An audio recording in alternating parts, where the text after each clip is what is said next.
Gracias. Un placer. Bueno, le damos la bienvenida a Nahuel Sosa. Nahuel, la verdad, buenas noches. ¿Qué tal, Daniela? ¿Cómo estás? Hola, Antonio. La verdad que el tema de esta semana, y es lamentable cerrarla así, ¿no? Con una percepción tan fuerte de la violencia, el odio en las calles y todo lo que vimos en el día de ayer. Sí, justamente la idea hoy es poder problematizar acerca del odio, ¿no? Esto que veníamos diciendo. Entonces, a mí me parece que hay algunos conceptos importantes para tener en cuenta. El primero es que el odio es parte de la pesada herencia que deja Cambiemos. Cambiemos nos dejó tres pesadas herencias. La primera es la pesada herencia económica, muy ligada a la desigualdad, como sabemos, 300% de inflación, una deuda a pagar por 100 años. La segunda es una pesada herencia cultural. Esto que fue buscar que había ciudadanos que eran de primera y ciudadanos que eran de segunda. Y la tercera, en el campo político, es lo que fue la pesada herencia de los discursos de odio.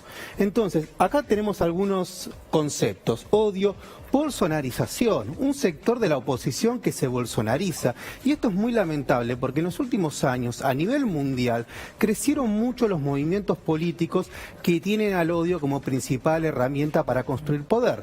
Entonces el punto acá no es solo cuántos votos sacan estas derechas, no es solo cuántas marchas se hacen, sino cómo impacta eso en el sentido común. Porque acá hay algo, Daniela, que es muy importante tener en cuenta, que es el odio contra qué va dirigido. Contra la justicia social, contra la igualdad. Lo que se busca con el odio es justamente poder alterar las reglas de cualquier tipo de igualdad.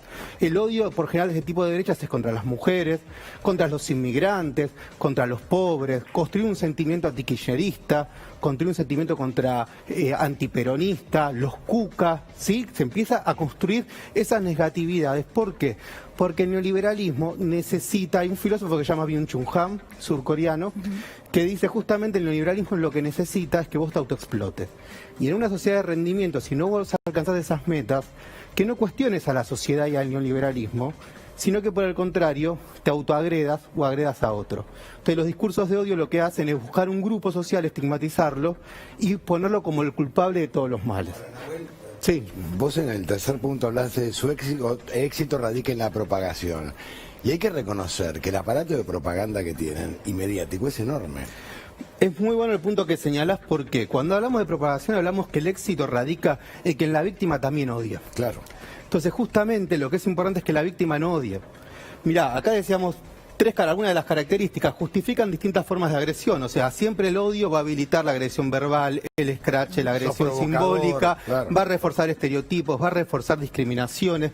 Esto es muy importante. Dan explicaciones simplistas e irracionales, es decir, no le importan los datos, la verdad científica. Típico ejemplo, las cárceles están llenas de extranjeros que delinquen. Cuando vos vas con los datos, no pasa eso. Es la minoría de la población carcelaria, pero no importa, se instala eso en el imaginario, entonces es muy difícil discutir con un odiador serial porque no hay una discusión racional. Bueno, ayer en el Obelisco, Antonio, Nahuel, y también en los medios de comunicación, yo pensaba, estamos escuchando una especie de eslogan de campaña, ¿no? Hay gente que además repetía cuestiones sobre Venezuela, pero todo sobre lo muy abstracto, ¿sí? No hay espacio y no lo puede haber en una movilización donde hay muchísima gente para ponerse a explicar, de hecho ni siquiera se escucha, pero en los medios de comunicación sí, es otra cosa, donde hay gente que tiene tiempo, que tiene el espacio para hablar, para fundamentar, para explicar tranquilamente. Dani, y sin embargo se repite lo mismo. Y la responsabilidad, de claro. Comunicar. Sí. Totalmente.